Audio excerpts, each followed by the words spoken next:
Okay, and you're now live. Thank you very much. Before we start the hearing, I just need to take some proposals from the members for a chair of this meeting. So please could I have a proposer? We proposed Daniel Allen. Yes. Yes. Happy to propose and one of us second. That's absolutely fine. Thank you very much. Councillor Allen, do you want to proceed with the hearing? Thank you very much. Okay. Before we start, I would just like to make two statements. The first one is, if it seems that I'm looking away the whole time, it's because I'm using two computers for this, so I am paying full attention. I am just looking down at another screen. I would just like to make a quick statement. For all the participants at this meeting, I would like to say a few words in the spirit of transparency.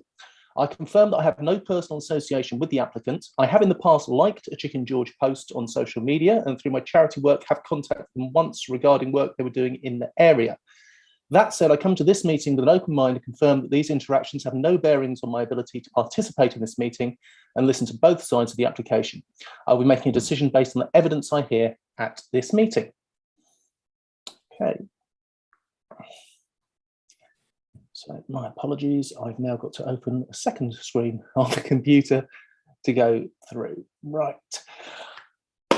Welcome to this virtual licensing subcommittee meeting that is being conducted with members, officers, and members of the public at various locations, communicating via audio, video, and online. There is also the opportunity for the public and press to listen and view proceedings. Before the meeting starts, I'd like to invite the committee member and scrutiny officer to explain how proceedings will work and confirm that members and officers are in attendance. Thank you very much, Chair. Please note that the meeting is being streamed live onto YouTube and recorded via Zoom. I'm going to do a quick roll call, so when your name is called, please indicate your attendance to confirm that you are present and can hear and be heard. Councillor Jean Green. Here.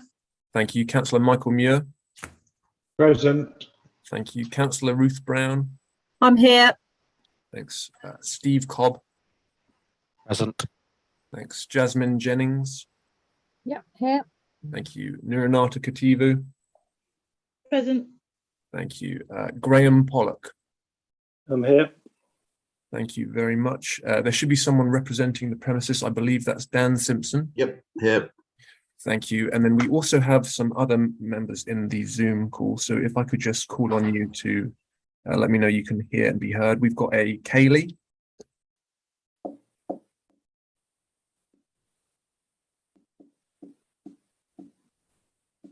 Kaylee, can you just say whether you can hear us? Yes, I can. Okay, thank you. And Lee? Yes, I can hear you. Thank you. We also have a couple of people called iPhone and iPhone J. Would you just be able to let us know who you are and whether you can hear us and be heard, please?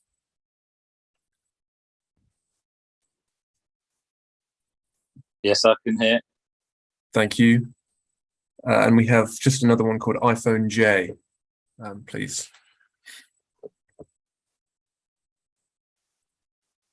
No. Okay, well, let's proceed anyway. I'll just run through the hearing preliminary. This details the arrangements for the hearing that has been uploaded to the internet as a supplement to the agenda. I will just run through this. Oh, sorry, yeah. Can I just check that Councillor Val Bryan is here as well? I'm here. Sorry, Councillor Bryan. Thank you. I should have remembered you. Okay. The subcommittee consists of 3 voting members with a 4th non-participating member listening to the hearing. In the event that a voting member loses connection, the hearing will adjourn until connection can be restored. If the adjournment exceeds 10 minutes, or it is apparent sooner that reconnection will not be possible, the 4th member will replace the absent member and become a voting member of the subcommittee. If a quorum of 3 members that have been present throughout the hearing is not possible, the hearing will be adjourned. In the event that the applicant loses connection, the hearing will adjourn until connection can be restored. If it becomes apparent that reconnection will not be possible, the hearing will be adjourned to a stated date. In the event that the responsible authority loses connection, the hearing will adjourn until connection can be restored. If it becomes apparent that reconnection will not be possible, the hearing will be adjourned to a stated date. If the responsible authority has completed their presentation and closing statement before losing connection, the chair may decide to continue with the hearing. The subcommittee will undertake their deliberations in private, and the aim is that they will return to announce their determination on the live stream. However, they will not wait until all parties are connected. A copy of the decision will be forwarded to all parties electronically as soon as possible and will be able to be viewed on the Council's YouTube recording of the meeting and uploaded to the Council's website. If, having retired, members believe that the deliberations for a decision will take too long, to avoid parties waiting, they may decide not to announce it live on the day. If this is the case, an announcement will be made to this effect and the meeting will be closed. The decision would then be announced in writing within 5 working days of the meeting. Are there any questions before we start? No? Great, I will hand back to the chair. I would like to ask the legal advisor to outline the matters for consideration during the course of the hearing. Good morning, subcommittee, and good morning, members of the public. This is a review of a premises license under Section 51 of the Licensing Act 2003. The review is as a result of the said license, a request for the said license to be reviewed by another person. For the benefit of the public, other persons is defined under the Section 182 guidance of the Act to include an individual, body or business entitled to make representations to licensing authorities in relation to applications for the grant, variation, review of a premises, regardless of their geographic proximity to the premises. In addition, these people may themselves seek a review of the premises license. Any representations made by the person must be relevant in that the present representation relates to one or more of the licensing objectives. It must also not be considered by the licensing authority to be frivolous or vexatious. In the case of applications for review, there's an additional requirement that the grounds for the review should not be considered by the licensing authority to be repetitious. In determining this application, the subcommittee has the following options when issuing the decision notice. They can either take no action, modify the conditions of the premises license, exclude a licensable activity from the premise license, remove the designated premises supervisor from the premises license, suspend the premises license for a period not exceeding 3 months, or revoke the premises license. When considering what decision to take, the subcommittee is guided by the national guidance to seek to establish the cause or causes of concern that are identified by these representations. Any remedial action should generally be directed to these causes that have been made by the representations, and they should be appropriate and proportionate to address the concerns that have been raised. The officer's report has stated the relevant NHTC licensing policy considerations and has provided extracts of the relevant sections of the Section 182 guidance. As always, the 4 licensing objectives are the prevention of crime and disorder, public safety, the prevention of public nuisance, and the protection of children from harm. This application has identified the former 3, and these should be at the forefront of the subcommittee's mind when listening to the representations at this hearing today. Thank you. Thank you very much. I will now ask if there are add anything to the subcommittee. Is there anything that you would like to add, Nuranetta, regarding this? Not at the moment. Okay. Are there any questions of fact of the licensing officer from any of the other persons, i.e. Mr. Pollock? Not at the current time. Okay, thank you. I have a question from Councillor Bryant. Thank you. Is this the appropriate time to ask the question of Mr. Cobb? This is the right time to ask a question of Mr. Cobb, yes. Right, But thank you. Mr. Cobb is not the licensing officer for today. Our licensing officer is Jasmine Jennings. So it'll be a question for Jasmine. Thank you. Can I just say that I'm actually standing for Councillor Ian Albert, who is on holiday. So if it sounds, I don't know some of the things I'm doing, it's because actually is that I'm reading what he's telling me to. to write, and others I'm actually deciding myself. Basically, I've got 5 questions, licensing officer. First of all, the current premises license allows late night on Thursday to midnight and Friday, Saturday to 12:30 a.m. In addition, supply of alcohol is allowed until the same above times on Thursday and Friday / Saturday. Can the Licence Review Committee decide to restrict or remove the late night and supply of alcohol hours to 11 p.m?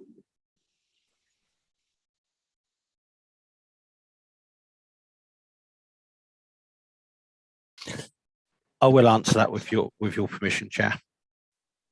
I think Jasmine is.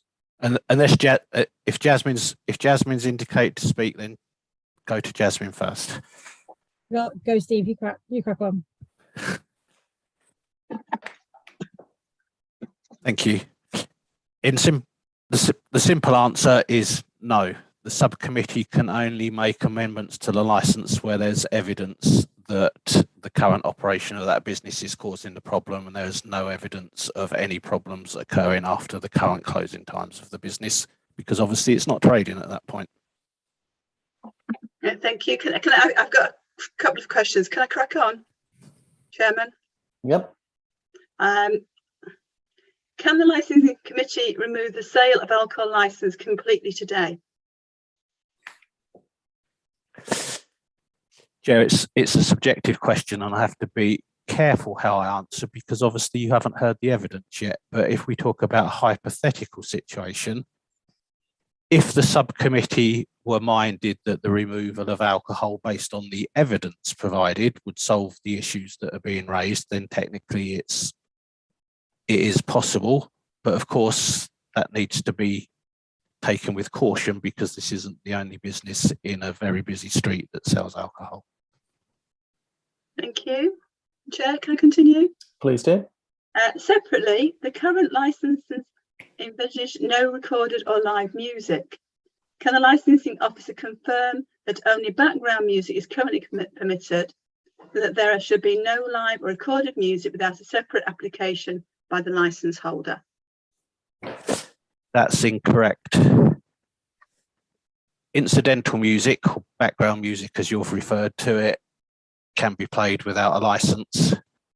As the business is a business that is licensed for the sale of alcohol, the deregulation of entertainment applies, and so that they can provide recorded and live music between the hours of 8 a.m. and 11 p.m, provided there's less than 500 people in attendance without it needing to be on the license.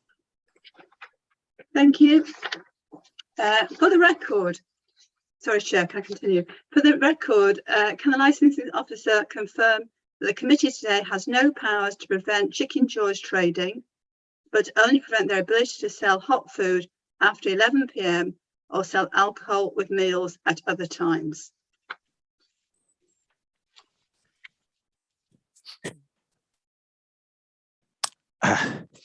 Yeah, again, conscious that these questions are aimed at trying to predetermine the application and direct the committee down a certain route, but given the subcommittee are experienced members that won't be influenced in that way, then that's correct.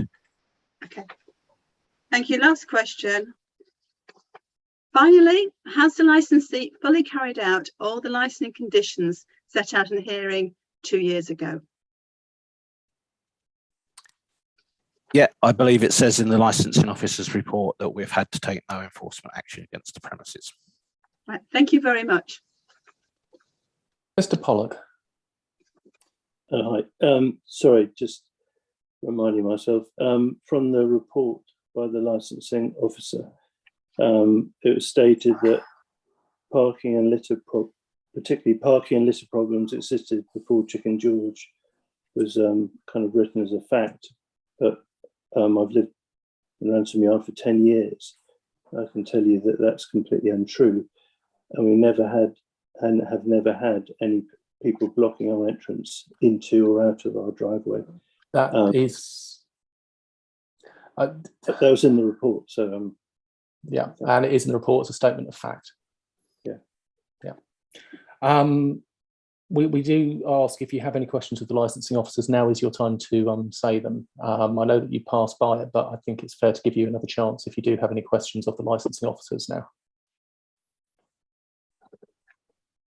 Well, that was my primary observation of the report submitted. Okay. Is that, I mean, I think if some evidence had been garnered from the sort of local police, the 101 police, and also the council parking enforcement departments, you'll find that there's a considerably large number of reports since May 2020 compared to the previous 8 or 9 years, which I think, and it does all stem from Chicken George, because the other takeaways have been there since I've been there, the majority anyway, and we've never had an issue being able to access or exit our driveway.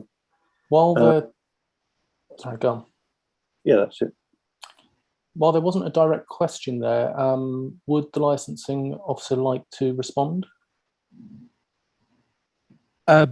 Chair, if I may suggest, there wasn't a question there for me to answer. Okay. It seemed to be more a statement that Mr. Pollock could make during his presentation, but I've just realised with the prompt that some of the questions asked on behalf of Ian Albert and some of the questions that Mr. Pollock is trying to allude to may have been answered by Jasmine in her licensing officer's opening statement, but she hasn't yet made it. Would the licensing officer like to make their statement? My apologies, that isn't in my list in front of me. I do apologise. No problem. Good morning, Chairman. There are no amendments to the published report. However, I do have a number of comments relevant to today's hearing. You will have seen from the report that some of the representations have sections that have been redacted. A summary of the reasoning for the main redactions is included in the report at paragraphs 8.8 to 8.18. I remind all parties that any redacted information cannot be discussed at today's hearing, and any oral contributions from other persons must relate specifically to relevant areas of their representation or an expansion of those points. New information not included in the written representation cannot be introduced during the hearing. For example, if a representation deals solely with the matters of public nuisance, the oral presentation cannot then cover other licensing objectives, such as the prevention of crime and disorder. The licensing process should determine how the use of the premises can be managed and what activities, if any, are appropriate in relation to the narrow consideration of the 4 licensing objectives. Any matters not relating to one of the licensing objectives are not relevant to today's hearing and must not be discussed or considered. The 3 licensing objectives raised in representations are prevention of crime and disorder. This relates to the matters of crime and disorder on or in the immediate vicinity of the premises, which fall within the control of the licence holder. Controls should not be placed on the licence holder for patrons beyond the immediate vicinity of the premises. However, members may give consideration to my comments on the Couters case detailed in paragraphs 8.5 to 8.7 of the report. Prevention of public nuisance. This relates to nuisance coming from or associated with the premises and can cover matters of noise, light, litter or odour. Examples are music or people noise coming from the premises or noise nuisance directly associated with the premises, such as vehicle or people noise outside of the premises. Public safety. This relates to matters of public safety on or in the immediate vicinity of the premises, which fall within the control of the licence holder. Control should not be placed on the licence holder for patrons beyond the immediate vicinity of the premises. As this is an existing premises licence review, the subcommittee should consider the current use of the licence and how any changes could impact on the complaints being raised. For example, it would not be appropriate to remove the sale of alcohol if none of the problems raised can be linked to the sale of alcohol. Furthermore, it would be inappropriate to reduce the opening hours if the hours being removed have not yet been utilised by the premises and there was no evidence to say that they are the ones causing a problem. The subcommittee is reminded that its determination today must be based on the specifics of this application. The subcommittee must assess the application, operating schedule and oral submissions of the applicant and assess whether it believes this applicant can adequately promote the licensing objectives, which sit within its own remit. Representations also make reference to an existing flashpoint of the taxi rank outside the premises and litter noise associated to other licensed premises. Again, the subcommittee should assess the likely impact of this premises on the licensing objectives and not automatically penalise the applicant for matters outside of his control. While the subcommittee should have regard to the fact that the premises has satisfied the responsible authorities, the subcommittee is entitled to make amendments to timings and conditions if it deems it appropriate to promote the licensing objectives based on written and oral submissions. If the subcommittee is satisfied that there are no appropriate timings or conditions that will adequately promote the licensing objectives, it is entitled to revoke the license. The subcommittee will have noticed that there are claims of providing live or recorded music without the permissions included on the license. Incidental music is not licensable, therefore there is no requirement for recorded music on the premises license. It should also be noted that if the subcommittee were to revoke the license today, it would remove the permission for the sale of alcohol. However, the operation of the premises as a restaurant and a takeaway would still be permitted. The premises would no longer be licensable and the current conditions would no longer apply. I'm happy to answer any specific questions now or at any time during the hearing at your discretion, Chair.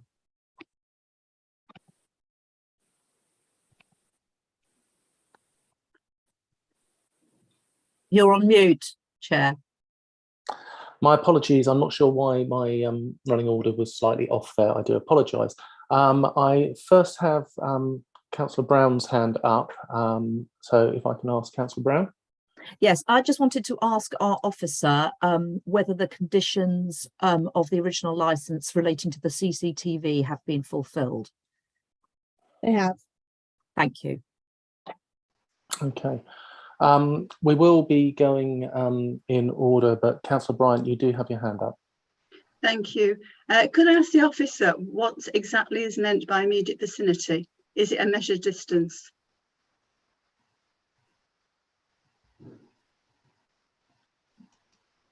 Steve, do you want to give a detailed explanation of immediate vicinity? Thank you.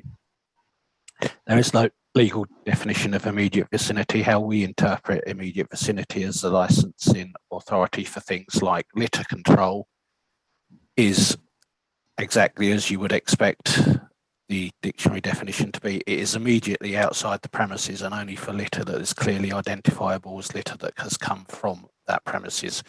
Once people walk off down Bancroft or any of the other roads, they're beyond the control of the licensee and responsible for their own actions within law and other restrictions. Thank you. Okay. Councillor Muir. Thank you, Chair. I don't know what all the conditions were that were put on before, but CCTV has just been mentioned, but I believe somewhere in the report I read there should have been a litter bin outside the shop or near the shop, which hasn't been placed. Is that correct? And what can be done about breach of that condition if that was a condition? As far as we're concerned, that condition has been met. We have seen that litter bin outside.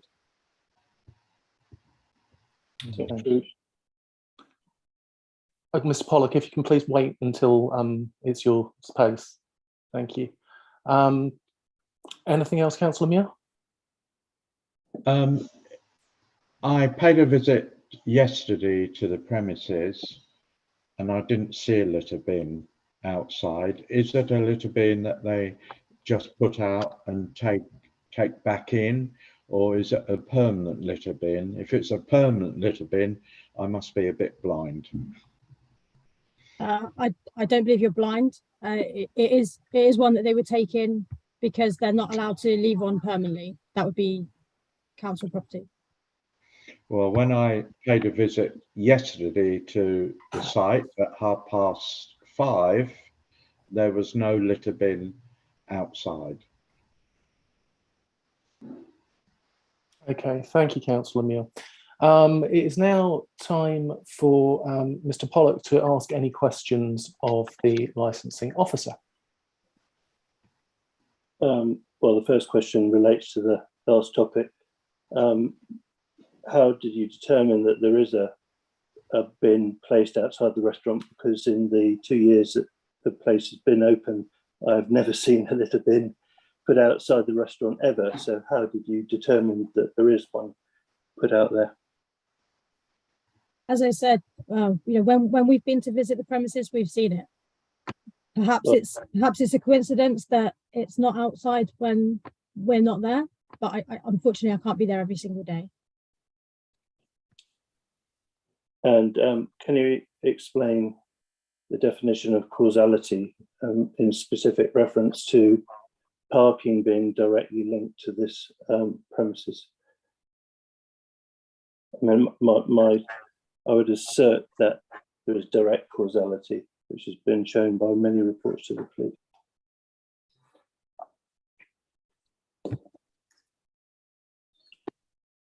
Sorry, can you just repeat that? Yeah, the causality link of parking, you said that it can't be considered unless there is causality can be shown that vehicles are directly attributable to these premises, which I would assert are, and therefore I'm suggesting that there is direct causality link here to Chicken George. But I wanted to know what your definition is.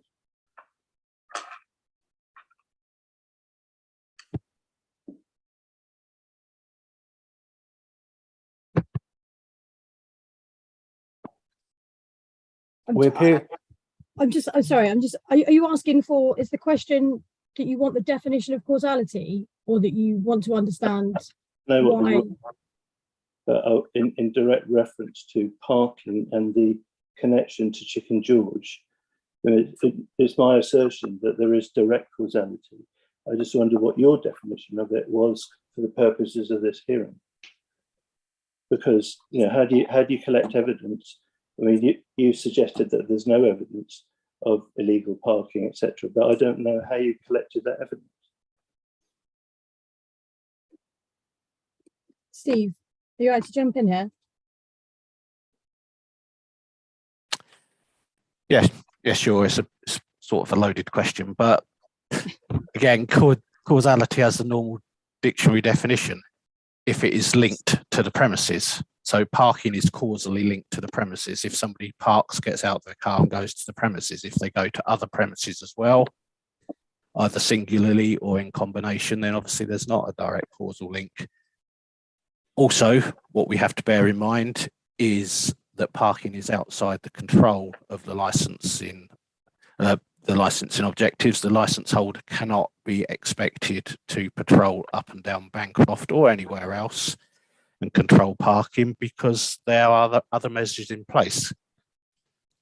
Illegal parking, as you suggest, parking is a civil offence, it's not a criminal offence, and it's enforced by civil enforcement officers within the council. The only criminality involved in parking would be the obstructions of driveways, which is a matter for the police. The police were given the opportunity to submit a representation if they believed there was any evidence of criminality, and they chose not to.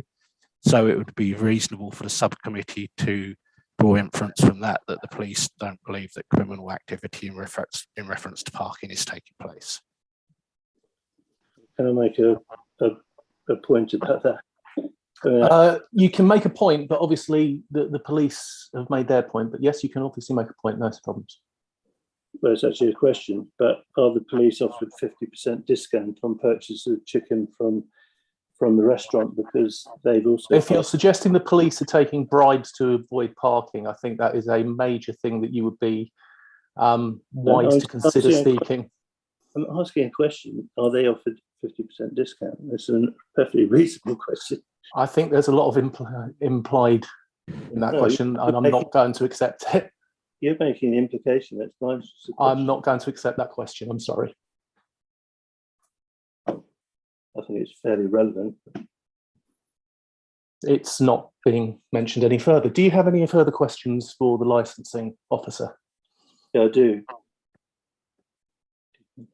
From the original licensing, when they got awarded the license, that sections PN 1, 2, and 8, where it requires the DPS or other appointed person to manage the entry queue, external premises. Also, 2 notices at the entrances and entry points. Poster re-parking was only put up again very recently, having been taken down. And PN8, waste bin, hourly litter checks outside, and someone from the restaurant will sweep and clean outside. They're all conditions of the license. I just wondered how the licensing officer had satisfied, or how they have satisfied themselves that these requirements are being met.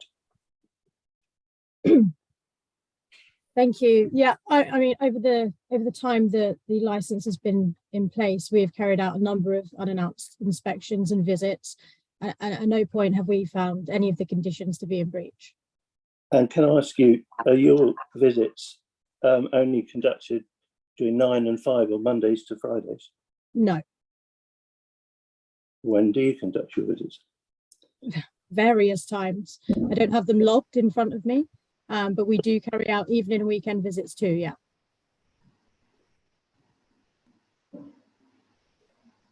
Thank you very much. And so in relation to the requirement to manage the entry queue external areas of the premises, how have you, if you've visited on a Saturday evening, how have you found that? What have you done in respect of these requirements of the original license? As previously stated, each time we've carried out an unannounced visit, we've found no condition to be in breach. So you can say anything, and I just have to accept that you've done it with no evidence. Is that right? I mean, you asked a question, I provided an answer. I know, but I can say I went out there every Saturday since it opened. But yes, but accusing somebody of lying directly is not acceptable, I'm afraid. no, I'm just asking how many days, when they visit, and some data, some actual facts. I work in the world of finance, and when we make claims or statements, it's usually backed up by some kind of data, not just a yes, we visited. Okay. There's normally some evidence. It seems to me that there's a sort of one-way street here. If I can ask the licensing manager who would like to step in on this, please. Yeah, this may assist Mr. Pollock, because I think he's better directed his efforts in other areas if he wishes to pursue a successful review claim. The licensing authority are not on trial here. It is a criminal offence to make a false statement in a licensing hearing. The question has been asked of the licensing officer. She has answered it, in my view, to complete satisfaction. She is not under oath in a court of law, and I think we should move on. Okay. Do you have any other questions, Mr. Pollock? No, I see no point in asking any. Okay. Are there any questions from anybody else supporting this review of the licensing? Councillor Bryant, you have your hand up. You're I'm afraid you're on mute.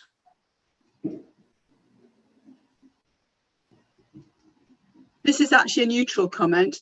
Can I just clarify that the police have not responded, so the assumption is that they've got no concerns. That's correct.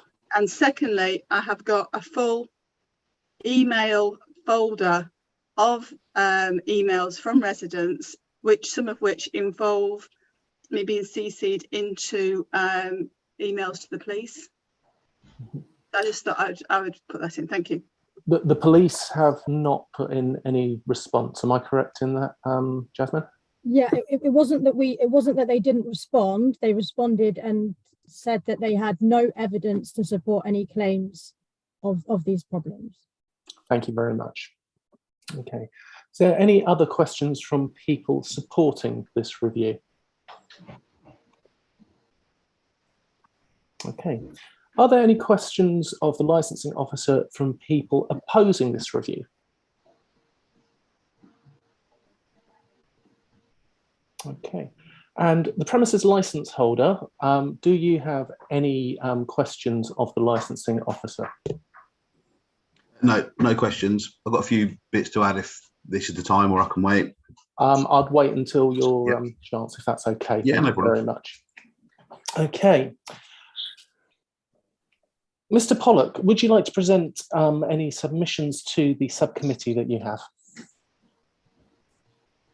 Well, I think most of my points were in the original application, and the key points are prevention of public nuisance, which includes litter, the stench of frying oil, which anyone within about 100 metres will know is pretty awful.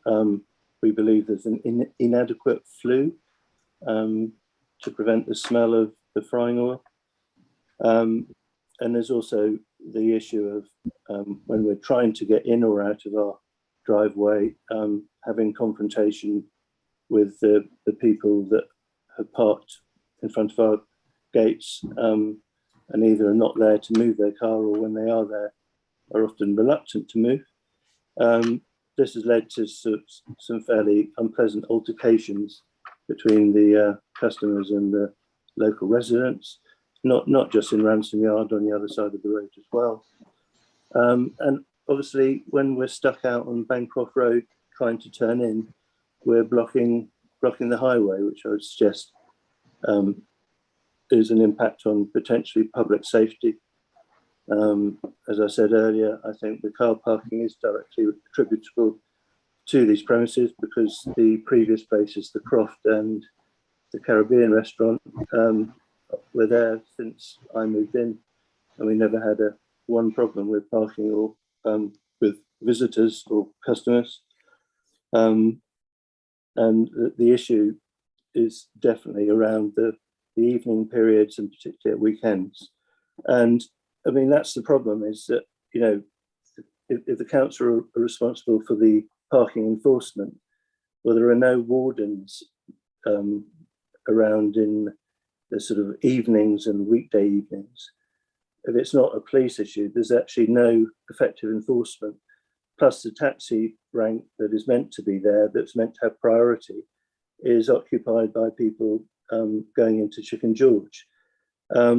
And one of the wardens told me that because there's double yellow lines and also a taxi rank marking, they're unable to issue tickets because it's like a double offence, which I didn't understand. But that seems to be another issue, is that there is a complete lack of parking enforcement, which I completely accept is not down to Chicken George directly. The causality is Chicken George, because it didn't exist before, and also this issue of litter, and the fact that there's no litter bin. There never has been a litter bin put outside the restaurant, unless they just put it out when the licensing review visits are happening, which would suggest that they know when they're coming. So I think, I mean, these are all issues which I think are directly relevant to my request for review. And despite the fact that it seems like I'm in the minority, I am representing all of the residents of Ransom Yard. I mean, we've been living under these conditions for the last 2 years, and I think anyone who would attempt to drive in and out of their own driveway would probably feel much the same as the rest of the residents, and you know, that's the key issue. And also then having to fight with the customers to get them to move their cars. It's really an untenable situation. Okay, thank you for that. Do we have any questions from people supporting this review of Mr. Pollock? Councillor Bryant. Thank you. I'd like to read out the statement that Councillor Albert has provided for me. So please bear with me. Is it a question? It's not a question. Is there a point at which I can read out this statement which is more suitable? Let me double check.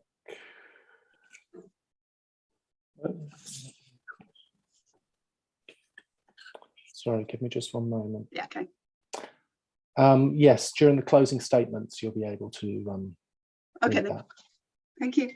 No problems at all. Okay. Do we have anybody else with any questions for Mr. Pollock in support of this review? Okay, do we have any questions from Mr. Pollock for people opposing this review? And does the premises holder have any questions? No. Okay, No. Thank you very much.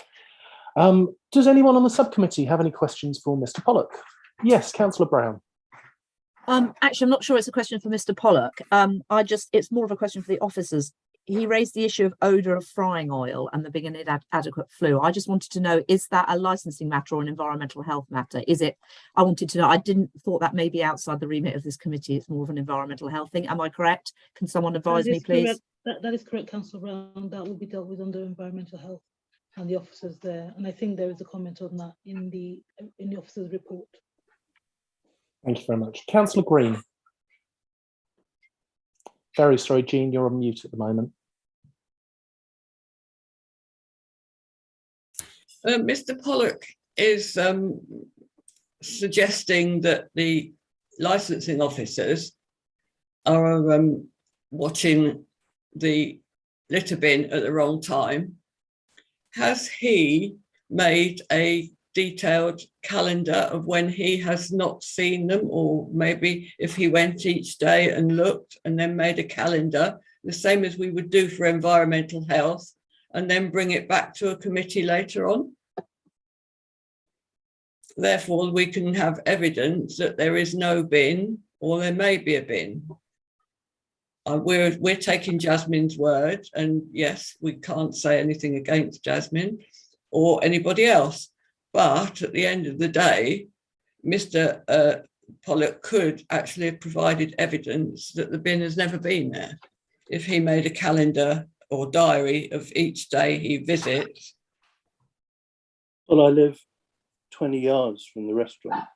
I walk out of the exit and entrance every day, or my wife does. And we walk past in the evenings, we walk past during the afternoon, and there has never been a bin. And the results of the littering can be seen in video evidence that we've got, if anyone has wanted to see it, the following day, and it's clearly Chicken George because it's got Chicken George boxes all over the Bancroft. So I don't think I need to keep it up, and I can assure you that pretty much every day of the year I've gone in and out of our own driveway, and there's never been a bin.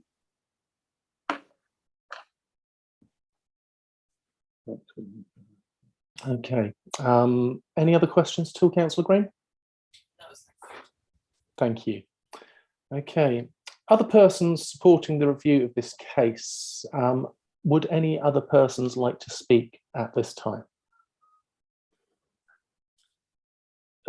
Sorry, Chair, could I just make the point that the other Ransom Yard residents would have liked to have attended this, but this being a working day and they're all working people with meetings, etc., they've been unable to attend. I myself am on holiday somewhere, and that's the only reason I've been able to attend, because otherwise I'd have been working as well. Well, so I just wanted to let you know that that's why I'm essentially the only Ransom Yard person. There are a lot of us that work that have to take the time for this. So yeah, I do understand. Okay, so at the moment we don't have any other people speaking in this. So we will then go on to persons opposing the review. Do we have any people that would like to speak opposing this review? Again, we don't appear to. So in that case, I will go on to the premises license holder to submit their case.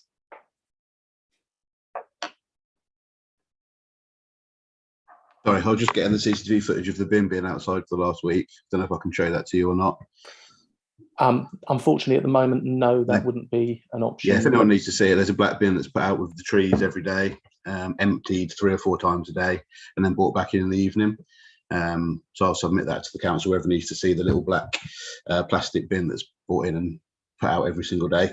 I'm just looking at the CCTV now from the last week, and every single day it's out there by 12 o'clock by the time we open, and it's brought back in by 10:30 when we're closed. So every single day has been outside. I'm happy to show anyone who wants to see that. Just to respond to a few points. Firstly, about a little bit offended that we were accused of bribing the police. I just want to clear that point up. We offer a blue light discount card to any member of the blue light service. Well, that started in lockdown, and we've carried that on since lockdown. So that's the. I did say at the beginning we weren't going to discuss this one, so yeah. I just wanted to fight my corner on that one, because I do understand, but I would like you to leave that one. Same as we offer free food to the children at holidays and to charities, and we do our best to be part of the community. We always have done. In terms of the nuisance, we've never once had the police come out to us for any sort of issue. We've never had to call the police out for any sort of issue. We're closed by 10:30 every evening, so we don't even go into the late night drinking territory. We've never once had any sort of issue with police. Parking, we do completely sympathise with people whose driveways are blocked, people park on double yellow lines, but as it's been repeatedly said, we aren't traffic wardens. We cannot tell people where to park. We don't have the authority to tell people where to park. Going back to aggression, the only aggression we've actually personally suffered ourselves is from the residents down the road from us. We've got some CCTV footage of myself being verbally abused by the neighbours on several occasions. We've also got a couple of examples of local residents threatening to scratch people's cars if they park across their driveway and things like that. So in terms of aggression, the only aggression we've actually ever experienced isn't from a customer, it's from the residents. We've been, I don't want to say harassed because that sounds like a strong word, but it feels like we've been harassing before we even opened the doors. We had to fight tooth and nail to even get this licence, and we've tried our very best in the last 2.5 years to keep our nose clean. We've done everything that's asked of us, as evidenced by the police and the council never coming out to us. Every time they've come out to us, we've always met every single condition. And it just feels like we are blamed for all of the lit around Hitchin, for all the parking issues around Hitchin. Since we opened, there's been another 2 restaurants open, the tie over the road and the burger place next to us. That may well cause extra traffic. I know Mr. Pollock said it's purely our fault that all the traffic's coming down that road, but I'm presuming the tie over the road and the burger place down the road are also bringing customers in. So as I say, I just feel we've been unfairly targeted since we opened, and we've done our best to keep everyone happy. And the frustrating thing for us is we're being accused of things that are either out of our control or we have no power over. And in terms of the facts, we've always adhered to our licence and never had any issues regards to our licence. Thank you very much. Now, I will have now got to open this to questions. The first question is from Mr. Pollock. Do you have any questions of the licence holder? But just in relation to the issues that I mentioned before, which were part of the original licence, PN 1, 2 and 8, where they are obliged to manage entry queues, external areas of the premises, those PN 1, have notices at entrance and entry points. I noticed the poster about parking consideration has been put up in the last couple of weeks, and having been taken down before. And then my point about providing a waste bin, because this sort of CCTV of the waste bin doesn't seem to run with Councillor Michael Muir's visit at 5:30 where there was no bin. It certainly doesn't chime with my experience of walking past it most days. But I mean, the issue for us, I say us, is that all we're trying to do is get in and out of our driveway, and there is a taxi rank who are also trying to. Is there a question here? Yeah, how are they managing particularly PN 1? Manage the entry queue and external areas of the premises, which requires someone to be there. How are they managing that? So during lockdown, when people had to queue outside, we had. Oh, sorry, am I right to respond? Yeah. So during lockdown, when people had to queue outside the building, we employed an extra member of staff to work the queue. Now we get people to queue inside the building. We have the restaurant side and the takeaway side. So we make sure that if there is a queue, everyone's waiting inside the building. If there is a queue outside the building, we get them to come and wait inside as much as we can. We aren't in a position to constantly employ a member of staff to stand outside on the street and manage the queue. We did during lockdown because people weren't allowed in the building, but now we have enough space in the premises to manage the building. Just going back to the CCTV, I'm just checking yesterday's camera. Was it 5:30 yesterday? You said someone walked past to check the bin, because I've got that here if anyone would like to see it. At 5:30 yesterday, the bin placed outside the front of the building. I don't know if that is relevant or not, but I don't know if you can even see it, but this is 5:30 yesterday, and there's a black bin just there outside the front of the shop, which we empty 3 or 4 times a day. And this was at 17:28 yesterday. As you can see, I don't know if you can see that. If we can just focus on answering the questions, I apologise. Yes, that's the answer to my bin question. There is one outside every single day. Okay, thank you. Right. Do you have any other questions, Mr. Pollock? No. Thank you. Councillor Bryant, do you have a question? Yes, please. First of all, can I ask the licensee, are they doing the hourly litter picks? Yeah, so every day, as I say, that bin's there outside every single day. That bin's emptied 3 or 4 times a day.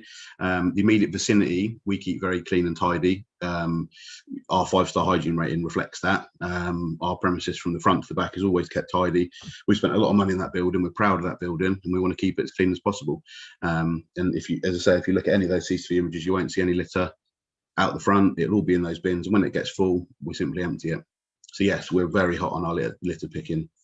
Thank you. Can I have a second question? You may. Sorry? You may. I said that, no. Until 2 weeks before Christmas in 2021, you had signs in the windows about parking. Yeah. And those were taken down with the Christmas decorations. Yeah. Which were lovely, but never put up again until very recently. Could you explain this, please? Yeah, so we had one of the windows got smashed a couple of weeks after Christmas, where the window smashed by a drunk reveller, should we call it. So we had to get the windows replaced. Once they got replaced, the sign went back up. Very recently. Yeah. Which month? What, the sign went back up? Yeah. End of May, start of June, I think it was. Okay, thank you. Right. Do we have any questions from people supporting the opposing the review? Sorry, so supporting the licensee, opposing the review.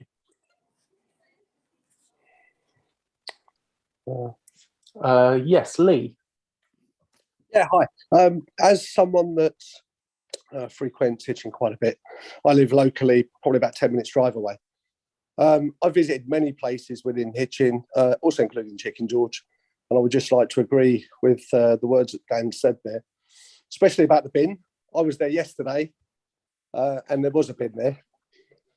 I also understand that there are very busy times at Bancroft, but it's becoming a very popular area, and there's a lot of new places that have opened up that are popular to a lot of people, not only inside Hitchin, but outside as well. So I think it's probably picking on a popularity of a very good store, shop, restaurant that's come into the town.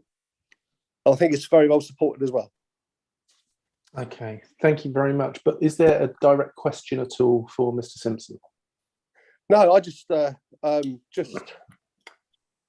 would like to leave it there. You will be able to, there is an opportunity to do that at the closing statements. Yeah. That's fine. So does anyone, no problem. Does anyone have any direct questions at all for Mr. Simpson? No. Okay, we will then go on to the subcommittee. Councillor Muir. Thank you, Chair. When I visited Chicken George yesterday, when I read in the paperwork about a bin, I was expecting to see a big bin like those that the council put out I must admit, I didn't see that little bin. It's so little that I must admit I didn't see it. But I walked into the premises. There was a lot of people waiting for takeaways, and you could smell all the cooking.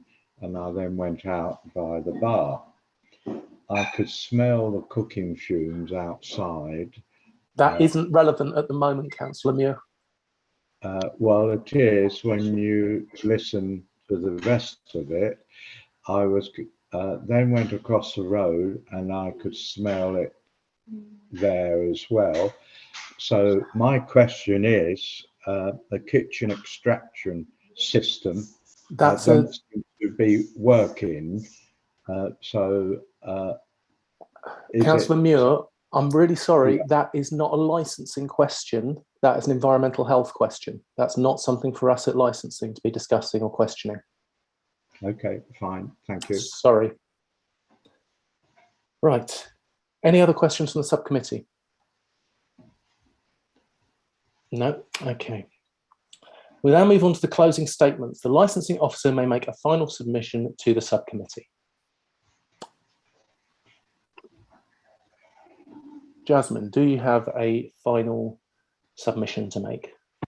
I do. Sorry, start my video. Thank you, Chairman.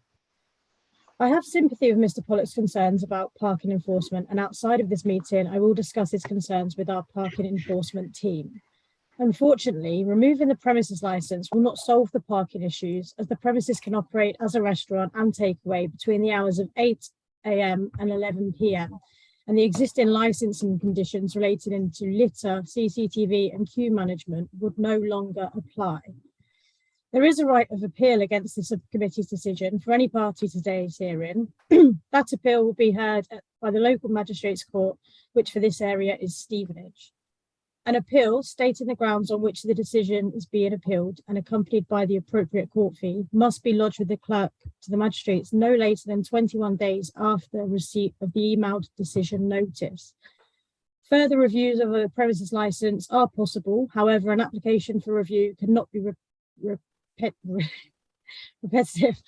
i.e. they cannot continually revisit old grounds from an unsuccessful review.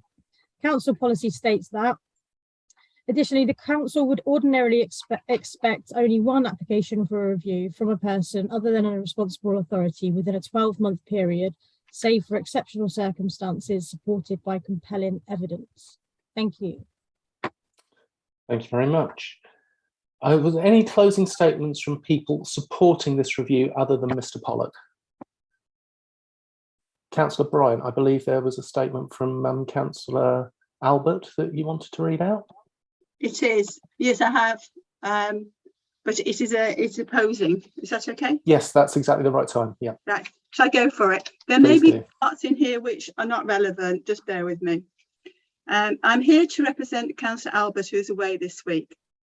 However, Councillor Albert has made a submission on behalf of the Burton Ward councillors, including myself and Judy Billing, and with agreements of neighbouring Highbury Ward councillors Keith Hoskins, Sam Collins and Raj Bakar. Highbury Ward covers the other side of Bancroft, immediately opposite Chicken George. We've been included as opposition to the review. This is broadly correct. However, we have huge sympathy and concern for residents around Bancroft. We disagree with some of the written comments by the objectors who say there isn't a parking issue. That is clearly wrong, as the police and council are only too aware. We disagree with some of the written comments that say residents should have known what it was like when they moved here. But many of the neighbours have lived around Bancroft for a long time. They were here long before Chicken George and some of the other restaurants. The situation has considerably worsened over the last 2 years. There does need to be further action by those restaurants to act as good neighbours, as I will set out. Chicken George is a hugely successful business for Hitchin. It is fantastic. It is clearly a place people travel from many miles away to eat and to collect takeaways. And the various online delivery companies like Deliveroo are very busy there as well. During the COVID closures, Councillor Albert helped advise Chicken George on the government business grants available that have been administered by the North Herts Council. We know the importance of Chicken George to many people in our town. It's a great business, but with such popularity comes responsibility for restaurants and problems for residents whose access to homes are regularly blocked. And at this point, I'd like to say that behind those black doors, I think it's hard for the visitors to realise that there may be 11, 14 residents, not just say one resident lives there, and don't understand that they're actually blocking a cul-de-sac. When residents and councillors, because as this include us, have asked members of the public to move their illegally parked cars, they've received verbal abuse. This has happened to Councillor Albert himself. They've also not found it easy to have an emergency contact point in the restaurant when there are problems. We understand the frustrations of the residents. We know about the pictures of the police cars blocking the access roads as well. Access is critical. This is not just a public nuisance, but one of public safety. I'm aware of one resident who has regular medical care, that's 3 times a day, where the nurse has not been able to gain entrance several times due to what was to be found to be Chicken George customers, or to not get out of the gates again. The last hearing mentioned that there is some street parking nearby. On-street parking is a premium on Bancroft and around. In practice, there are very few spaces, and some of those are designated as disabled parking. So I completely understand the frustrations of the residents in the area. The situation, as predicted, has exacerbated itself since Chicken George's arrival. In fairness, there are a number of other new restaurants in Bancroft area since Chicken George has opened, which are also successful. So the problems of parking does not only sit with Chicken George. Therefore, we sadly cannot support this licence review. We are unconvinced that moving their premise licence, including late night and supply of alcohol licence, will fix the parking problems, noises or smells. And this committee does not have the powers to close down Chicken George entirely, as advocated in writing by Mr. Pollock. This is something councillors would completely oppose, even if it could. It would also have the effect of removing all current conditions of CCTV.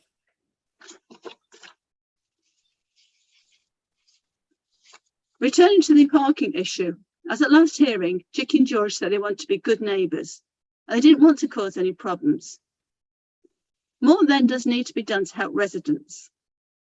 They used to have a sign about parking, some bollards and social media. We recognise parking issues are a nuisance, not solely down to Chicken George customers, but also the new restaurants.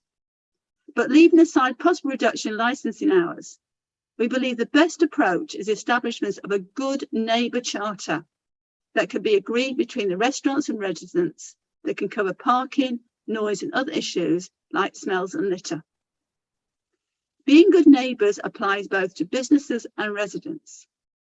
While none of the restaurants have direct responsibility for poor parking, they can help more with reminding customers about places to park, preventing noise, reducing litter in the area and across the town. This must be aligned with more district and county council and police engagement with signage and enforcement. We hope that some of this will begin to reduce the problems faced by the residents of Bancroft, enable better relations with the restaurants in the area in the future. Thank you. Thank you, Councillor Bryant. Mr. Pollock, would you like to make your final submission to the committee?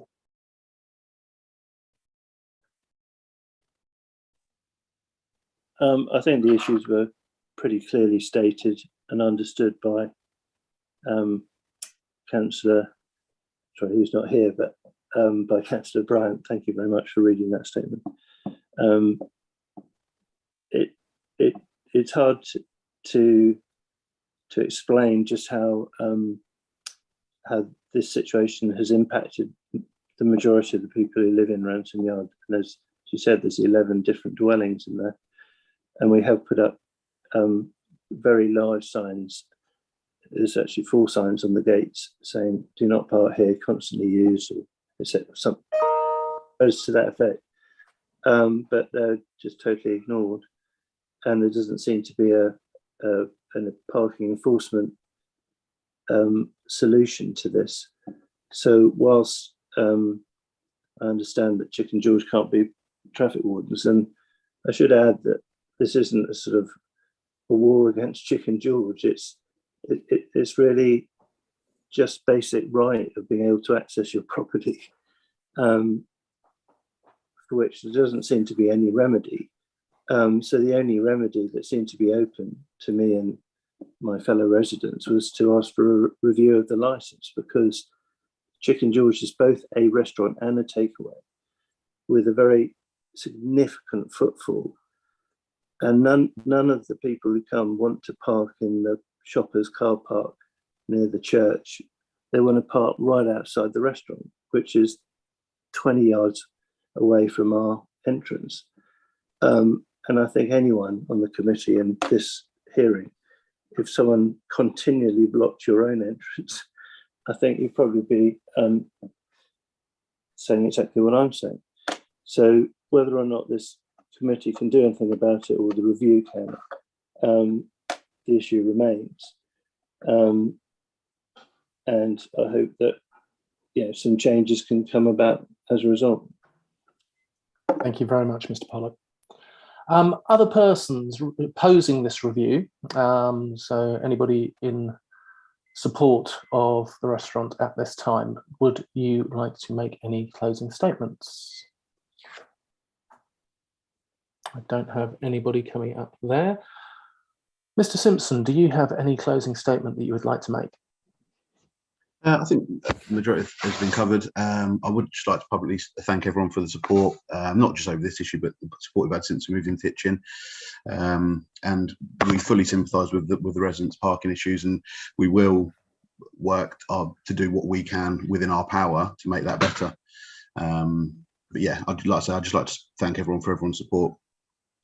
Okay, thank you very much. We will then go on to the conclusion of the evidence session. The legal advisor will summarise any legal points that have arisen during the hearing and will answer any legal questions from the subcommittee.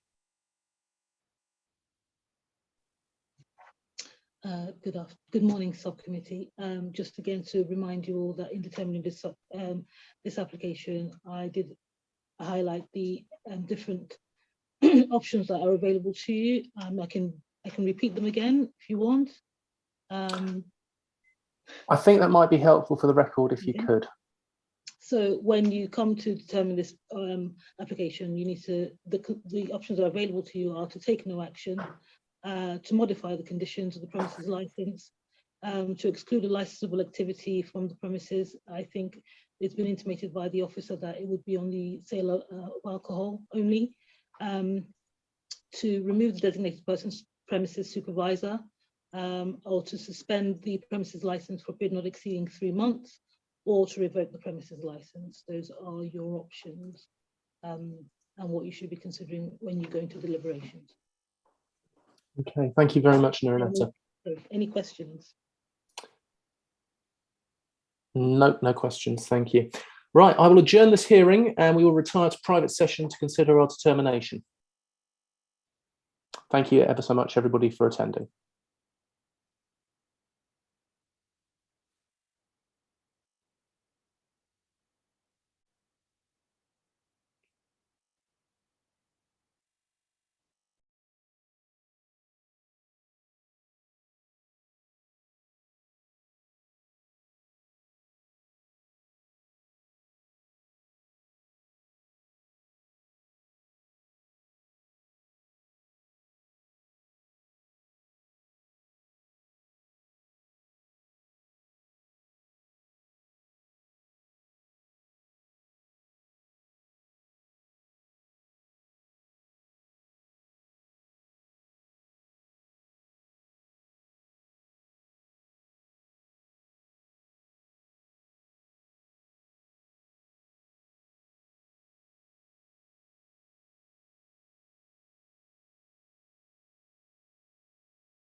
Hello, everybody. Thank you for those that have waited. We have made our decision. I do need to read the decision notice out in full, so it will take just a moment. So, unless anyone has anything they need to immediately say. Nope, wonderful.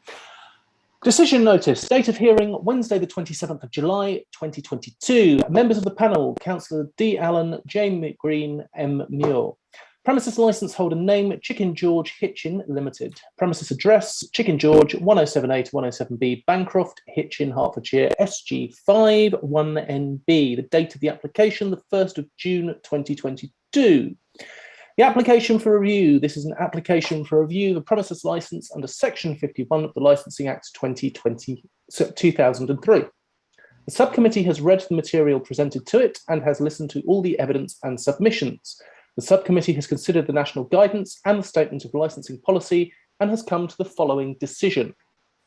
The subcommittee has decided to take no action as the premises licence is adequately promoting the licensing objectives. Effect of failing to comply, the conditions explained to applicant. The effect of failure to comply with any of the conditions attached to the licence or certificate is a criminal offence, which upon conviction could result in an unlimited fine or up to 6 months imprisonment or both. Statutory guidance considerations. The subcommittee has taken into account the guidance issued under Section 182 of the Licensing Act 2003, April 2018 version. In reaching its decision, it has found the following sections to be of particular relevance in reaching this decision. Sections 1.3, 1.4, 1.5, 1.17, 2.1, 2.15, 2.16, 9.12, 9.42, 9.43, 9.44, 10.8, 10.9, 10.10, 11.10, 11.17, 11.19, 11.20, 11.21, and 16.55. Licensing policy considerations. The subcommittee has taken into account the North Hertfordshire District Council's statement of licensing policy in reaching its decision and have found the following sections to be particularly relevant in reaching this decision.